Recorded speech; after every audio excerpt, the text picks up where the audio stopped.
When I introduced the Hope Scholarship in West Virginia, I could not have imagined how far the idea of education freedom would travel. But as of this summer, 17 states have embraced universal education freedom policies, giving families real control and options for their children.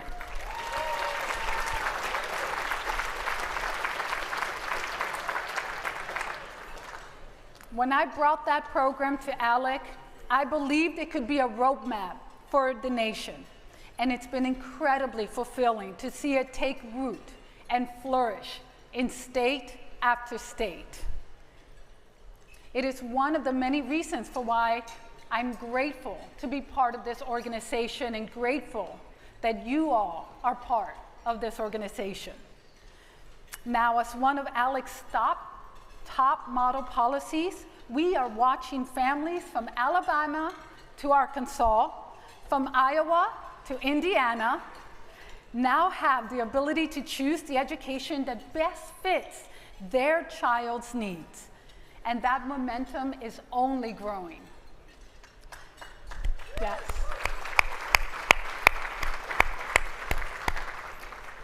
We've seen enormous strides in tax reform, regulatory relief, protecting free speech on campus, and through it all, ALEC has maintained and continued to be the go-to source for policy solutions that work.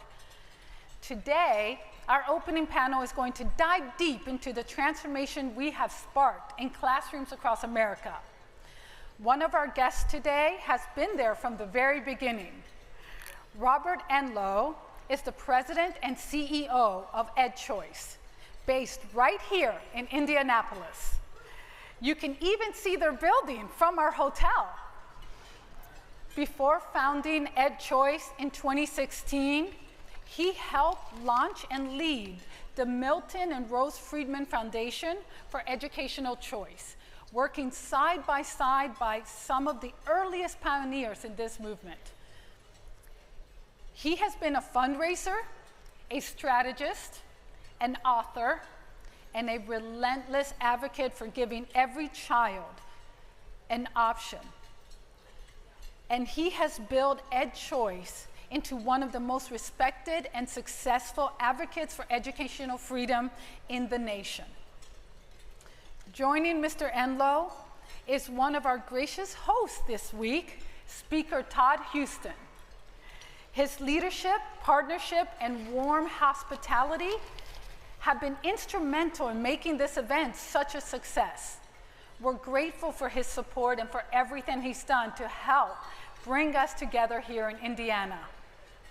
Also joining us today is Idaho Senator Ben Toews, a strong voice for educational reform and a champion for empowering parents with more choices and opportunities. Please join me in welcoming them to the stage.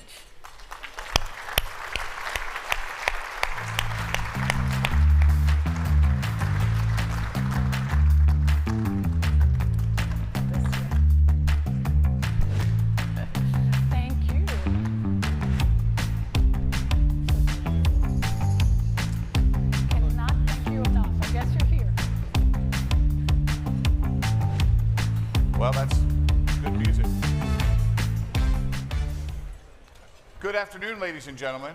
To use the teacher voice in me, if you can hear the sound of my voice, clap 3 times. Welcome to ALEC's 52nd annual meeting. We're excited to be here. Thank you, Lisa, for having us. I'm so excited to be joined on stage by Speaker Huston. Of course, Senator Rucker didn't introduce herself. She, of course, represents the state of West Virginia, the 16th district, and is a first-generation American citizen who homeschools her 5 children. So that's important. I'm excited today because we want to get to this conversation about what is happening with universal school choice. Look, I run the Milton and Rose Friedman Legacy Foundation called EdChoice, and thanks to you, we are winning, right? For the first time, thanks to you, we are winning.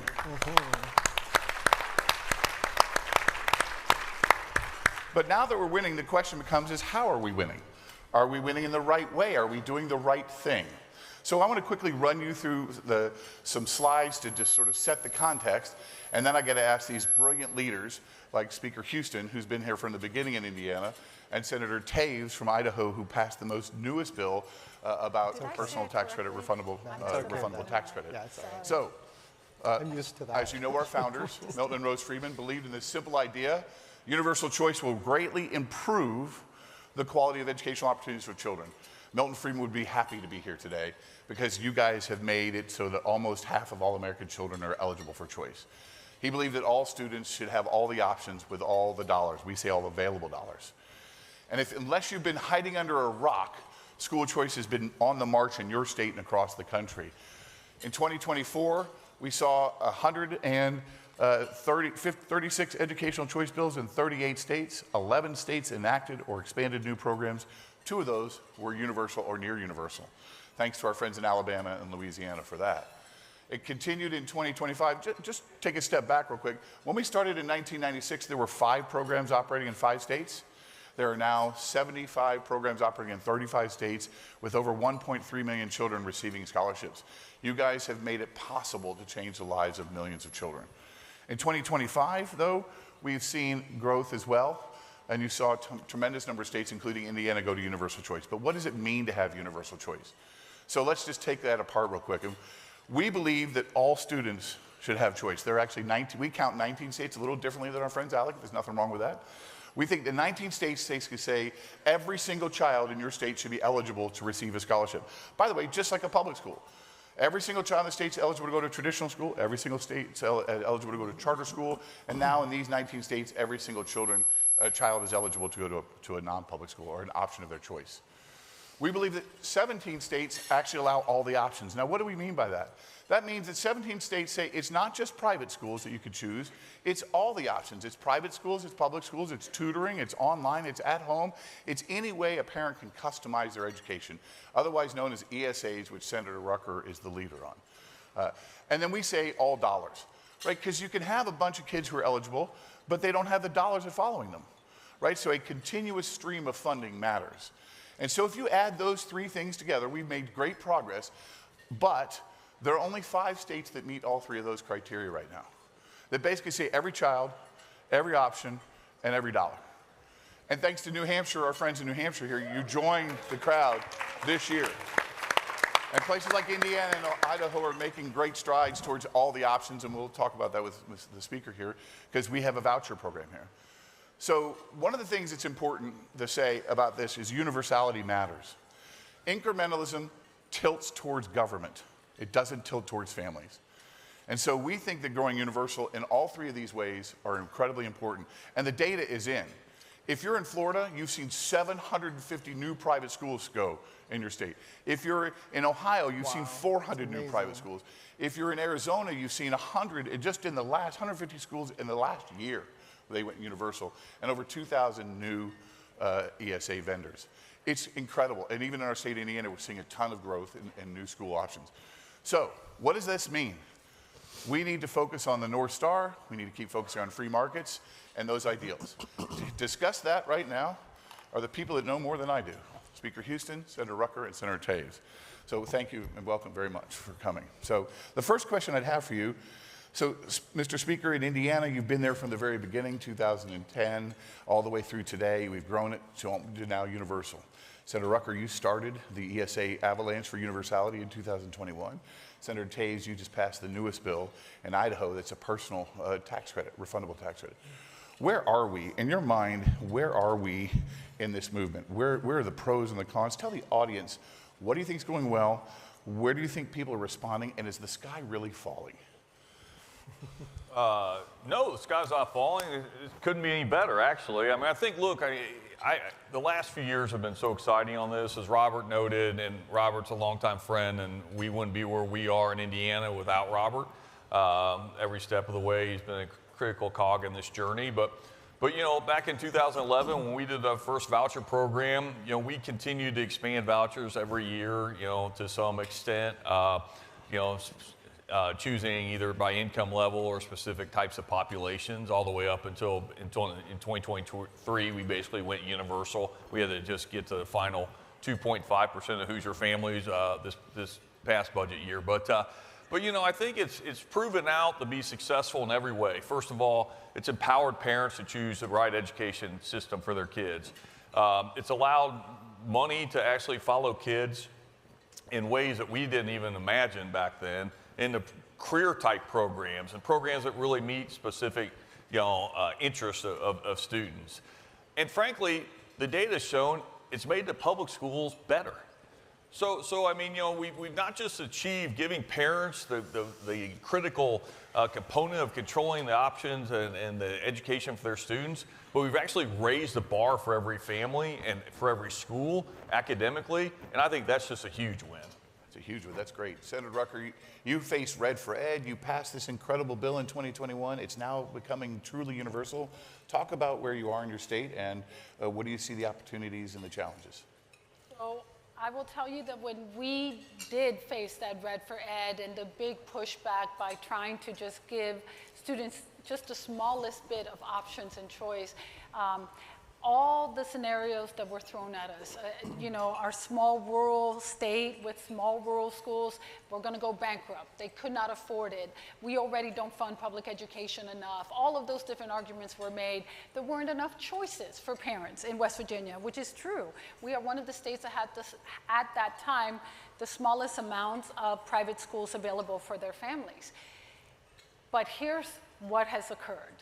Giving parents the ability to take their dollars for their child that needs something different than the public schools has created options and choice. So we have new schools opening in West Virginia. We have micro schools, we have learning pods, we have hybrid schools, and private schools.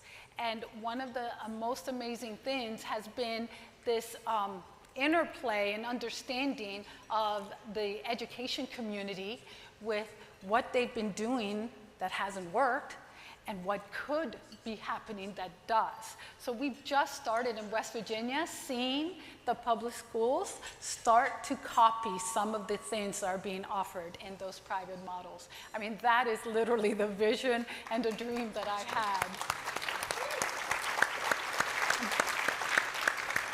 But I will tell you, it has been bumpy. With being first, there's a consequence. And we have had regulatory hurdles that I didn't expect to have, difficulty in implementation. And that's one of the things that I'm so appreciative of EdChoice and the education work that's done here at ALEC and other organizations, where we are able to learn about best practices, what other states are doing, how they have implemented, and how we can improve make it easier for families in West Virginia. Thank you, Senator. Senator Toews, you are the newest to the family in many ways in Idaho, and you took a different route. Talk about your journey to get to the program you have now. Tell the folks what your program is a little bit and describe your journey.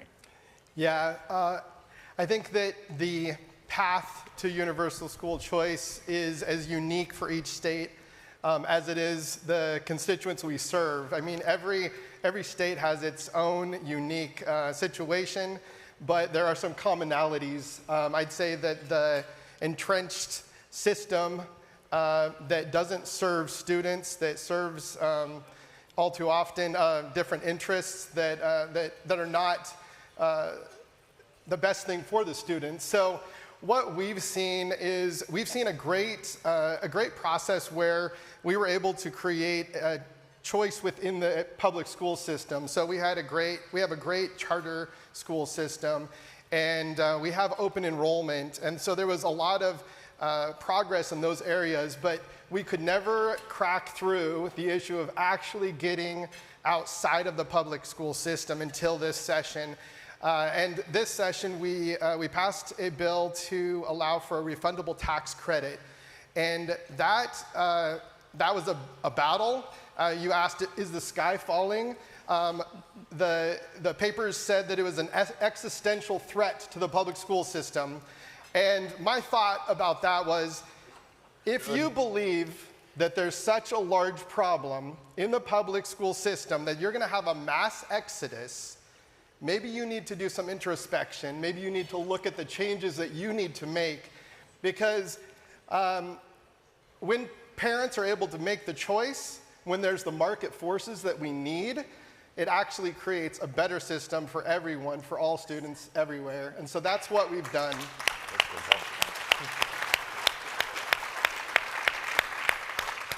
It's fantastic. And so your program is $5,000. I think West Virginia is going to be in that range. Indiana's voucher program is above that as well. This is real money. It's amazing to sort of pass a program, but passing a program is only the first step. I'll never forget Governor Daniels in 2011 when we passed the bill, sat down with Speaker Huston and I said, great, enjoy the night, now the real work starts in implementing a program. It's a lot harder to implement it than it is to pass it, which I didn't believe until later on. So it's amazing. When you guys are implementing these programs, talk about the challenges you're facing with the implementation of choice and what you would tell your policymaker friends to be aware of and the opportunities they face when it comes to implementing a choice program. Okay, Yes, well, I want to make certain that I make one point clear. The more universal it is, the more free it is to all choices, the easier it is for you as a state. When you start putting parameters in place, when you start trying to dictate to families what choices they could spend the money on, you're actually increasing the bureaucracy because someone has to check those boxes. Someone is going to have to be hired and paid to make certain you're within those parameters. So I will tell you, if I had it to do it all over again, I would have done it differently to just make it even broader than what I did, to not put any kind of limitations because those limitations that we did put in are costing us money. And that's money that instead of going into those kids' education, it's being spent on implementation. And the other thing I want to make certain I let folks know, so we all have the intention, we want well-educated citizens. And so for that reason, there is the temptation and the pressure, well, we have to make everybody accountable. We have to make certain that there are ways that we can check that folks are doing what they're supposed to do. And this is the great role of government, ensure folks are doing what they're supposed to do. Well, we know that the reality is there is no perfect system and no way to prevent 100% of fraud, right? There's no way, no 100 pure way of doing that. But parents who love their children, who know their children, they're the ones that are best able to hold the system accountable.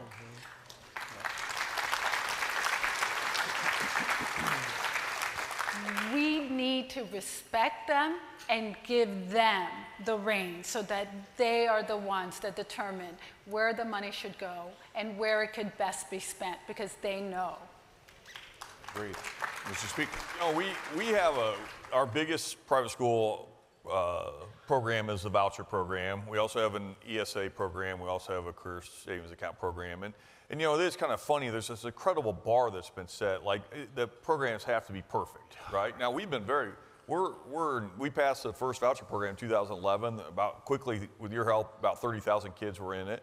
And we've had zero, I'm going to knock on wood, but we had no implementation. We had no threat to, the public good about the money being used improperly.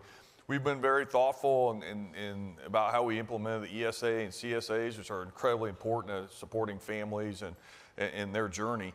But I do think, as the senator just said, you have to understand and appreciate that the existing system isn't perfect, right? And I mean, the existing system has let a whole bunch of people down for a whole long period of time. And look, I will never sit up here. I went to public schools. Robert knows this. I went to public schools. My kids went to public schools. I served on public school board. I'm never going to come out here and trash public schools. That's not, I just don't believe in it. I think public schools are the right fit for a lot of kids in Indiana. But at the end of the day, this system that we're talking about, giving more flexibility and more options to parents, if you expect that system to be perfect, I want you to hold the same standard to the current one. That's right. And That's no right. one will do that. That's right. Real quick, Senator, Speaker, I don't know if people know what a CSA is in here, so quickly spend 2 seconds on what a CSA is, because I think it's an innovative idea that many people may not know. Yeah, I think, we created career scholarships in Indiana because, you know, we recognize there's a gap between kids. A lot of kids are going into the career field. There's all sorts of programs to support kids going on the 2- and 4-year higher education. There's less in kids that are going into the traditional career fields.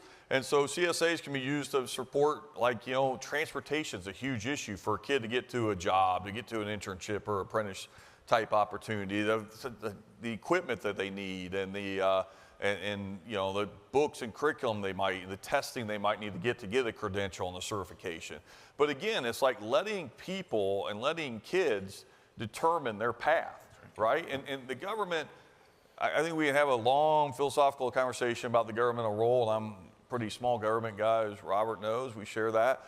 But at the end of the day, if we are going to provide resources, then those resources should be empowering and getting them to the outcome which we want, which is either getting prepared to go to a 2- or 4-year college or making sure they have a certificate or a credential in a field that can sustain them for life. I love it. For those of you who don't know, it means Choice is sort of bridging the gap between high school and early college. It's an amazing new program.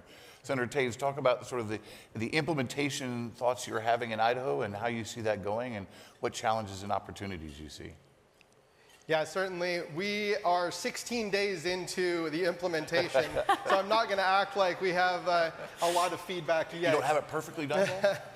But the plan is in place. What I will say is there's a huge amount of pent-up demand. It turns out that if you work on something for 3 decades and then finally implement it and have it come into fruition, then you are going to have a lot of demand. So I'm getting constant requests from constituents. How is this going to work? How can I take advantage of it? I have no doubt that we'll use up the amount of money that we have set aside for this program is only would cover about 3% of the students in Idaho, of the school-age students. So I have no doubt that we're going to use that up very quickly, and then it's going to come down to the next steps are how do we expand the funding. And we know that that's a battle because really this battle has always been about, to a large extent, about money, about keeping money in the system or letting money flow out of the system into the free market. And so I think that we have the right people in our legislature right now to be able to expand the funding, and I'm excited about that, and expanding the opportunities for all the parents to have the best possible education for the unique needs of their children. You know, Robert, I think one of the things, if you look at the 3 of us, I think we're all in supermajority trifecta states, right? Mm-hmm. But we also have large rural areas of our state. Yeah. And you know, I think when you go talk to legislators across the country, many of them here, right, you'll hear the concern about the rural school. That is a complete red herring. By the way, I don't know a single Republican legislator that has gotten beat in a primary on school choice for supporting it. No. I do know the other side. Yeah. And I think that's a complete red herring. I think, you know, when you go and you expand the program, one of my favorite stories is I was in a very rural area of our state, and I had this huge farming community, and some of the people there said, hey, we want you to support the vouchers. Will you continue to support the vouchers? And I'm like running through egg vouchers in my head. I'm like, I guess, sure. And then it finally clicked, and they're like, well, I mean, you're always good on the school stuff. And I go, you're talking about school vouchers? Yeah, no problem. Our caucus and our Senate, our House and Senate are amazing on this issue. And we found that our rural communities are super excited about this, and options are growing. Just today, you know, I was talking to Indiana superintendent of a public school who started a micro school network. Right. I mean, you know, so that type of innovation will come, but don't buy into your rural schools are gonna collapse. That's nonsensical, and I think it's frankly an embarrassing argument against school choice. I couldn't agree more. I do have to tell you that we did not have a supermajority until we passed. Oh, there we go. Yeah. I would add, it's interesting, you're right about the supermajority, but based on the polling in our state, the majority of Democrats and Republicans want this. Yes. The votes in the legislature would not, didn't make that clear. But the reality is the constituents on both sides of the aisle really want this change. Appreciate that. So in the last few minutes we have left, and I didn't prep you for this question, and I'm always hesitant to ask a question I don't know the answer to, but describe for you, you as legislators, sharing with your other policymaker friends, talk to me 10 years, 15 years down the road, what do you see as the ultimate vision, the end goal of all of this choice? How do you see the systems of public, charter, private, and even sort of innovation in micro schools working? How do you see your state? And what does it look like? What would be a metric that you care about 15 years down the road if you see all this universal choice really coming to fruition? Senator Toews. I believe that if we're able to fund the system and allow parents to have complete freedom to choose how their children are educated, we will see a complete transformation of the entire education system. If you look at the education system, we are stuck in the past. We've been holding fast to archaic ways of educating our children. And there is so much innovation out there. There's so much potential. And there's so many people that want to have either be a part of that transformation. They want to be start a micro school. They want to have. We had a school come through our capital, and they were there for a week, and they learned the government legislative process by actually being there. And I think we'll see more and more just unique ways to educate children. And I don't think we'll see the innovation until we have the money funding it. And that's what I'm excited about. And I agree. I mean, look at what has happened in the technology field when there is free market competition, when there are new ideas able to come to the forefront. You get so many choices, you get so much innovation, so many different ways of getting to what you want. I see the same thing happening with education, and something that most people don't think about, but is definitely part of my long-term vision, not just changing K-12 education, but this is going to transform your higher education too. We have higher education institutions who are focused on the old public school model, and that is what the teachers coming out of those universities and colleges are being educated in a certain model that is old and ancient and not effective. And I see the school choice movement having an impact there, where it is going to become a lot different in training of our teachers. In Indiana, 1 in 5 kids choose a school of their own choice. So, I mean, we have a fertile ground on this. I think, in 10 or 15 years, I mean, it's about courage, right? And the courage comes into the money. And this year we took the next step on charters, as Robert knows, where we're now going to share local property tax dollars with charter schools. And I think, as you break down the silos of the funding, that's how you're going to really see the growth and the type of, I think, innovation we want. Look, I don't think that if somebody dropped us off in 2045, do I think that, the whole education world looks, completely different? No, I don't. I think there'll be a lot of good changes. I think there'll be good changes across each of the different sectors. And I think that's the most important thing, because I do think the biggest change in the model that school choice has given us, or parental choice, is that the consumer is now in control. And who responds to consumer, I don't care. I don't care if it's a private school. I don't care if it's a charter school. I don't care if it's a public school. Who is responding best to the consumer and what their needs are? I think every day we make progress on that, every single day. Where we are in 10 years, I'd love to say that every kid in Indiana has that. Like every kid, whether it's they can get to that school that meets their needs, they can participate in that school that meets their needs. That's a huge win. We have to get at it each and every day, and a lot of it's just having the courage to go. I mean, it's funny because like when we all started this, right, the meetings were awful and you're getting yelled at all the time. The polling was terrible. And yet if you just slug it out and you do the right thing all the time, people eventually come along with you. That's right. Well, ladies and gentlemen, thank these 3 incredible, courageous leaders for all their work. And we appreciate you spending some time with us. Have a great day.